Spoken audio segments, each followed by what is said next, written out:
Hello, I'm Drew, and I'm going to be going over a tool called Community Rule and showing you how that tool works by doing something, designing an organizational structure, drafting out an organizational structure for the Rocky Mountain Mutual Aid Network, which I'm a part of. So let's get into it. I'm going to share my screen here, and we're going to look at this tool, Community Rule. This is a tool that has been developed by the Media Enterprise Design Lab at CU Boulder. And what it aims to do is help kind of informal communities become more formal by answering the question, how does your community work? How do you make hard decisions? If you're in a group, I would recommend thinking, what would happen if there's a really hard decision? Would my group be able to address that decision, especially if there's like a split in the group? How would you resolve that conflict? Oftentimes groups are not equipped for doing that.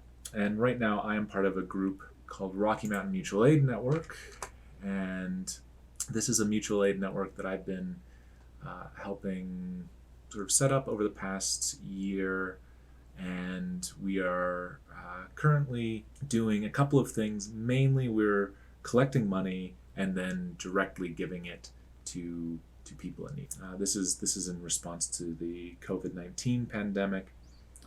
So there's the direct aid portion of that, and in our organizational structure we have a steering committee which has evolved out of the transition committee. It's the same people, I'm on it, and this transition committee kind of got everything started, helped get this website up, got all the systems in place, and now we're an organization and we're starting to bring more volunteers in, and we're realizing that we need an organizational structure.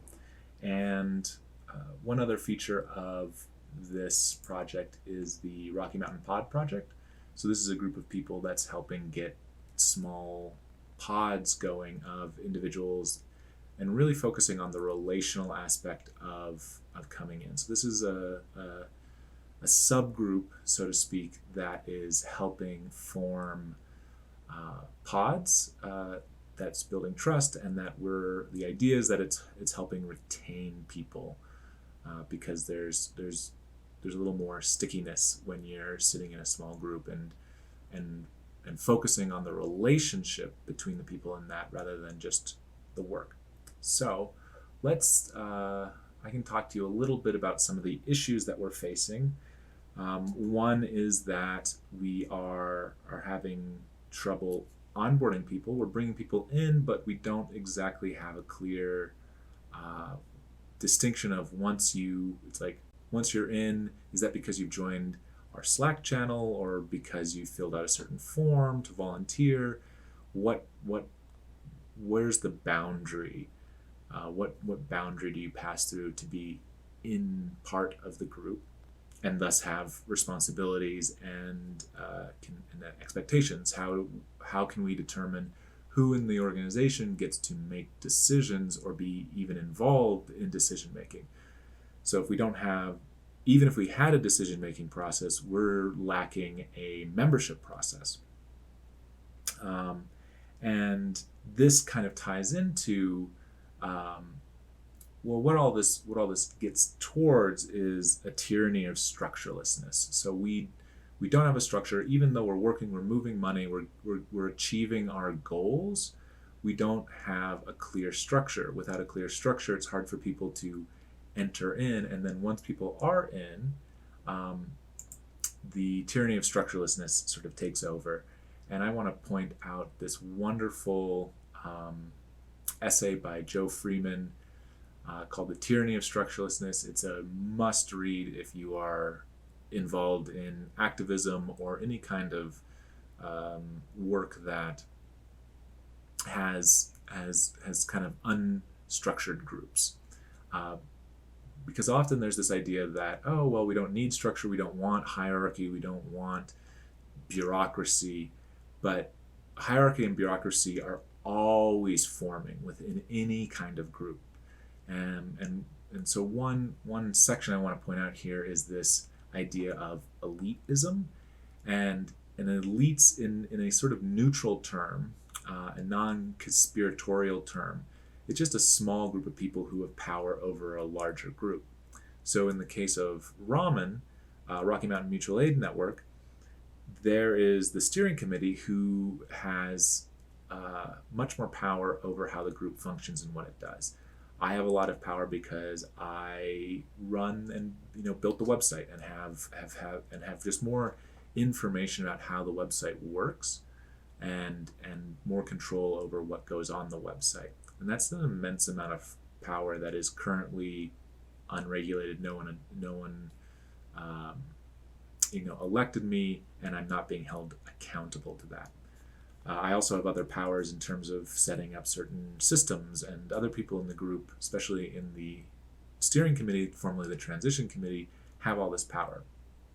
All of that is to say that we're forming elite groups here. We're forming an elite group, and that elite group is unaccountable, and that is the tyranny of structurelessness. So what I've been tasked to do is begin to create an organizational structure, and I am leveraging this tool called Community Rule that I showed you earlier, and this is the create page to create your organization. And I went to the templates section, and I used the circles template to kind of start this off. So I've been modifying this. And this is a really neat tool because it gives you a bunch of different structural, process, decision, cultural modules, and it lets you also invent your own. And you can kind of hover over these and see a little tooltip pop up, which is not being captured on the video, but you can also click on them and get more information. And then you can nest them. And so I'm designing an organization that has a council, and the council represents circles that do sort of the work. So as I click each of these modules, we can see how they're explained, and I can click this preview button, and we can see the modules that are in use, and then get some definition. So in the customize section, every time I click one of these modules, I'm able to edit the explanation, and then in the preview it shows me the council here. Changes may be made by consent over the circle's domains. A circle is a self-organized group among members that has a specific domain. And then we get into the details. The council is uses representation. Each circle should have a representative that sits on the council. The council is fact-finding. It's evaluating what's going on in the circles. It manages budgeting. It's circle elevation. So this budgeting and circle elevation are customized modules that I created because I wanted to say that the council should determine the budget that each circle receives, and also the council grows by inviting or accepting applications of circles to join the council. So the idea here is that we have, for instance, in the Rocky Mountain Mutual Aid Network, we have the direct aid. We have a direct aid group that's doing a lot of the matchmaking, and it's doing a lot of this work, and it's taking money that the organization collects and distributing it. And so the direct aid group would become a circle in this scenario that I'm drafting here, and it would be responsible for managing the domain of direct aid and some of the tools within it. And the council would then give it a budget. And because our main goal is to help people in need, the direct aid circle would be getting the lion's share of the budgetary expenditures. Moving on, there's some other stuff about autonomy, that circles are highly self-determined, that the council, restorative justice, that the council provides support among circles if there's conflict between circles, or if there's conflict within circles. And I'm saying in this organization we want to try and use restorative justice.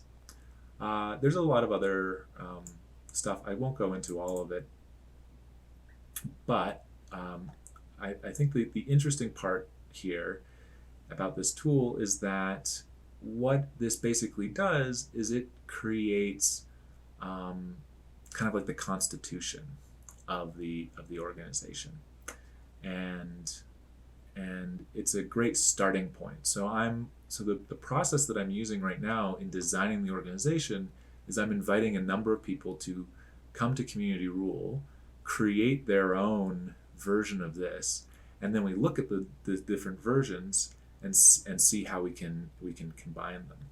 And I'm trying to invite people who are brand new to the organization, and also people who have been in this organization for a long time. We've been operating for about 8 months or so since the beginning of the pandemic, and this is all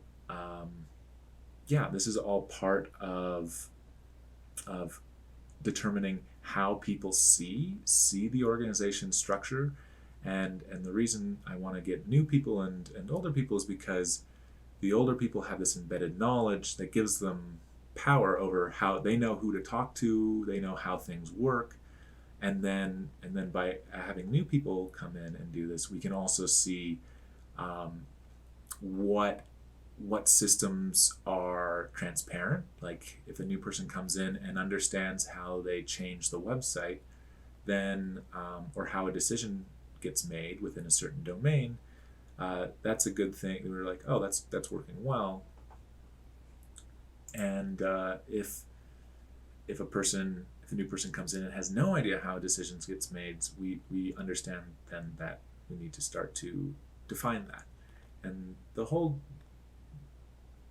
balancing act here, I think, is about figuring out how to apply enough structure that you don't need to come in and meet everybody and understand the underground structure. You can come in and be given this simple constitution or directive, like this is how the organization is structured, here's how you plug in. And that actually lowers the barrier of entry. Whereas if we just went along with what was working and said, oh, we don't want bureaucracy, we don't want all this like oppressive structure, then it's only the people who know how the organization works, who've been there the longest, accumulate the most decision-making power. And then also the people who are able to come in and dedicate a lot of time to navigating the social interactions and the social structure. And those people tend not to be people who maybe have trouble, reading social cues and signals. So you're actually, non-structure creates these barriers to people who don't have the time to figure out the structure themselves, or who don't have, who have neuronon-typical ways of seeing the world that don't fit with how one might navigate a informal structure. So you really create these barriers to those who don't have time, resources, or the same faculties, and lose out on those people being part of your organization. So I'll leave it with that thought, and thank you for watching this. I hope you found it useful, and check out Community Rule. It's at communityrule.info. All right, thanks.